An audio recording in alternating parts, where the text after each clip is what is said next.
You've seen the videos. A celebrity saying something outrageous, a CEO announcing a merger that never happened, your grandmother on a video call, except it's not her.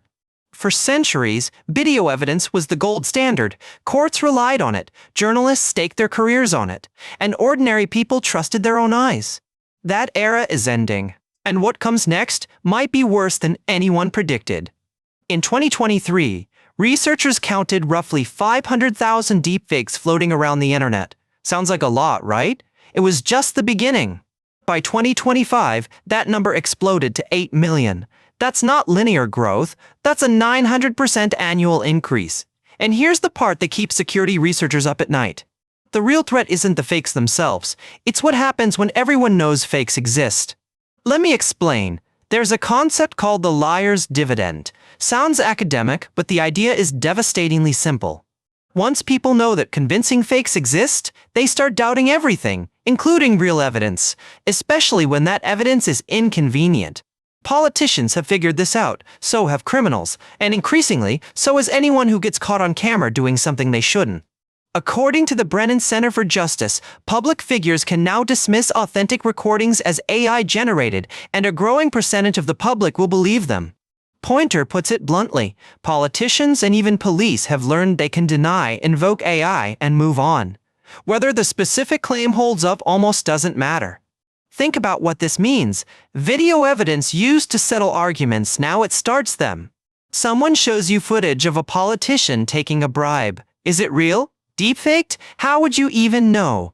And it's not theoretical. In India, the Bombay Stock Exchange had to issue an emergency warning after a deepfake of their CEO appeared, sharing fake stock tips that actually moved markets. Real money moved. Real investors made decisions, based on a video of someone who never said those words. But here's where it gets twisted. After that incident, how does the real CEO prove anything? How does any CEO? Fortune magazine declared 2026, the year you get fooled by a deepfake, not might, will. And they specifically called out voice cloning as the tipping point. Voice cloning, according to their researchers, has crossed what they call the indistinguishable threshold. For everyday scenarios, synthetic audio is now identical to the real thing. Identical. To ordinary human ears, you cannot tell the difference. Your mom's voice on the phone? It could be synthesized from a 3-second sample. Arizona's Attorney General issued a warning in February 2026 about exactly this scenario. AI deepfake video calls are being used in romance scams, not just audio, full video. Imagine falling in love with someone over video calls. You've seen their face, heard their voice, watched them laugh at your jokes, and none of it was real.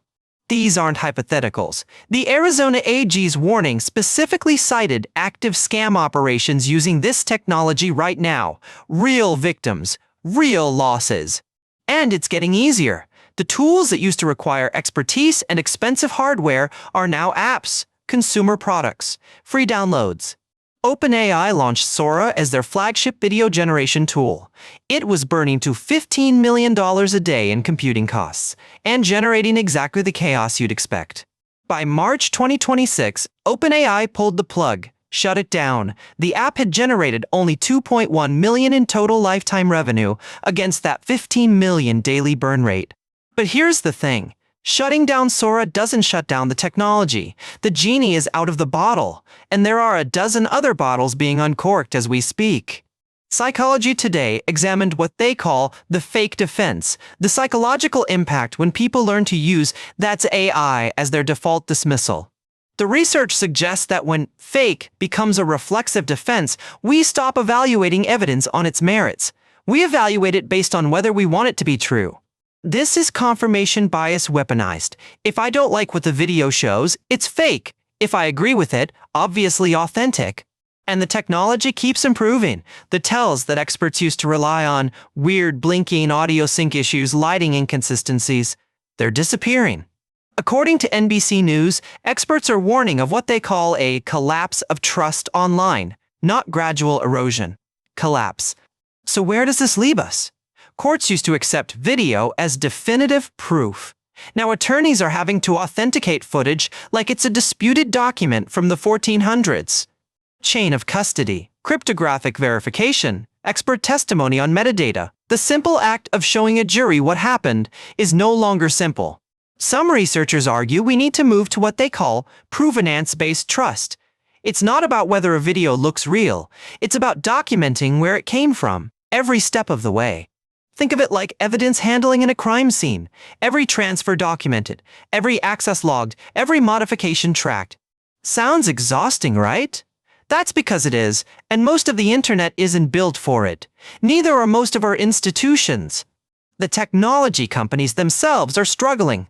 Pointer reports that even with significant investment, deepfake detection systems are in a constant arms race and currently losing. Every time detection improves, generation improves faster. It's not a fair fight. The fakers only need to win once. The detectors need to win every time. And here's the darker implication. Even perfect detection doesn't solve the problem, because the liar's dividend works whether or not the video is actually fake. A politician caught on camera can claim it's a deepfake. By the time forensic analysis proves otherwise, if it ever does, the news cycle has moved on. The denial is what people remember. So what do? Let me walk you through some approaches that experts suggest might help. First, adopt what researchers call a trust but verify mindset. Video from a source you trust? Great, but consider seeking corroborating evidence before sharing or acting on it. One source isn't enough anymore. Learn the basic tells that still exist, for now. Unnatural blinking patterns, audio that doesn't quite sync with lip movements, hair that moves too smoothly. Lighting inconsistencies can also help. If someone's face is lit differently than their background, that's worth noticing. Shadows that don't match the environment. When you see damaging footage that someone dismisses as fake, you might want to ask them specifically how they know. Its AI isn't an explanation, it's an assertion. If they claim forensic analysis, ask who did it, when, what methodology. Real debunking leaves evidence. Convenient denials usually don't. For important videos, try to trace the original source. Where did it first appear? Who captured it? Has it been independently verified by credible outlets? This is exhausting work, I know. It shouldn't fall on ordinary people to authenticate every piece of media they encounter. But here we are. And here's something that might actually help long-term. Consider supporting journalism and fact-checking organizations that are developing new verification methods. If you found this useful, hit subscribe. We break down stories like this every week. The more people who understand these threats, the harder they are to exploit. Because here's the uncomfortable truth. Technology won't save us from this. Detection will keep improving, sure, but so will generation.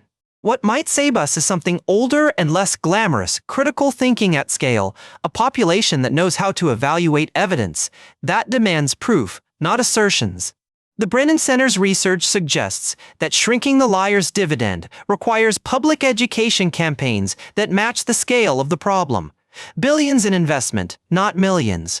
Because every time someone successfully lies by claiming deepfake, it gets easier for the next person. Every successful denial erodes the concept of visual truth a little more. We're not just fighting fake content. We're fighting for the very idea that seeing something can mean knowing something. For most of human history, eyewitness accounts were the best evidence we had. Then photography came. Then video. Each advance seemed to bring us closer to objective truth. And now we're watching that progress reverse. The camera that was supposed to never lie can now lie better than any human ever could. So the next time someone shows you a video and asks, "Can you believe this?" consider that the question might be more literal than they intended. Can you believe it? Increasingly, the honest answer is, you might not be able to tell. The age of seeing is believing is ending. What we build in its place, that's the question that should keep all of us up at night. Thanks for watching, stay skeptical, and remember, truth matters, even when it's harder to prove.